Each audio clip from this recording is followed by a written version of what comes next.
Bonjour à tous. Ici nous avons une application où on nous donne une suite arithmétique UN, où on nous donne sa raison moins 7 et un premier terme U1 qui vaut 21. Première question, donnez le terme général et la relation de récurrence de cette suite. Alors, comme on sait que cette suite est arithmétique, ça veut dire que pour passer d'un terme à l'autre, à chaque fois, j'ajoute ou j'enlève une même constante. Et ici, qu'est-ce que je fais? J'enlève 7.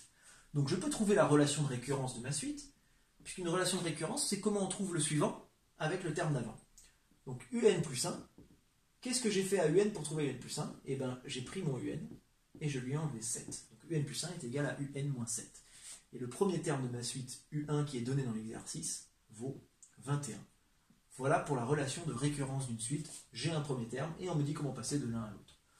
Alors, ce n'est pas la forme la plus intéressante. L'idée, ce serait de trouver le terme général, c'est-à-dire la forme explicite. Pour cela, on se rappelle de la formule, UN est égal à UP pour le premier terme, plus la raison, facteur de N moins P. Alors moi, mon premier terme qu'on me donne, c'est U1. Donc je vais me retrouver avec UN, qui va être égal à U1, plus la raison, c'est moins 7. Donc plutôt que d'écrire plus, je vais directement écrire moins 7. Facteur de N, moins P, le premier terme, j'ai choisi U1, donc du coup le rang, c'est 1. P vaut 1, N moins 1. Je développe tout ça en remplaçant les valeurs. UN va donc être égal à U1, c'est-à-dire 21, moins 7 fois N, moins 7N, moins 7 fois moins 1, plus 7. Donc finalement, UN va être égal à 21 plus 7, 28, moins 7N. Voilà, j'ai trouvé mon terme général de ma suite, ce qui me permettra de calculer beaucoup plus rapidement n'importe quel terme. Donc, en l'occurrence, dans la deuxième question, puisqu'on va avoir besoin de calculer la somme de U50 à U100. Donc on ne veut pas calculer chaque terme, on veut juste essayer de trouver rapidement le 50e terme, plus le 51e, plus le 52e, et ainsi de suite, jusqu'à 100.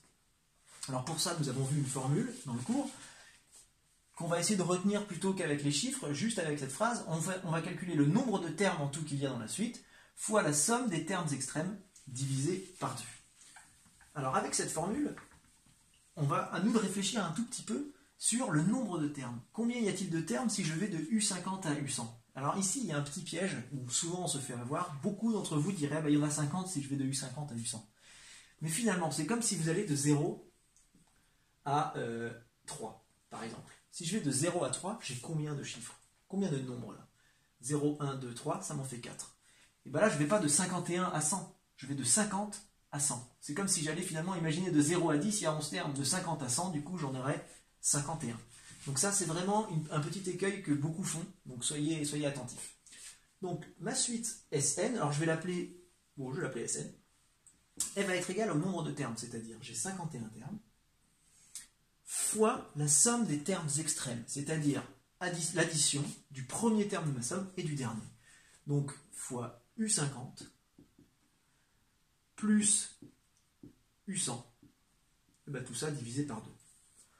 Alors pour trouver U50 et U100, je vais utiliser le résultat de ma question 1, qui me donnait du coup le terme général de ma suite. Je rappelle que UN était égal à 28 moins 7N, donc on peut trouver U50, qui va être égal à 28 moins 7 fois 50. Et à la calculatrice, je vous rappelle que je ne veux pas me tromper, donc j'ai tout marqué avant bien sûr, moins 322, et ensuite U100, qui va être la même chose, 28 moins 7 fois 100, cette fois-ci, et 28 moins 700, ça peut se faire de tête, 672, alors moins 672.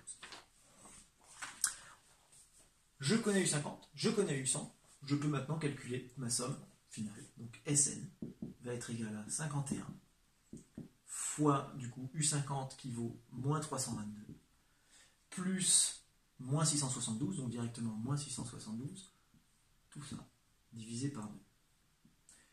Donc finalement, ma suite à Sn, alors ça, on prend la calculatrice pour ne pas se prendre la tête, et on trouve au final moins 25 347. Moins 25 347.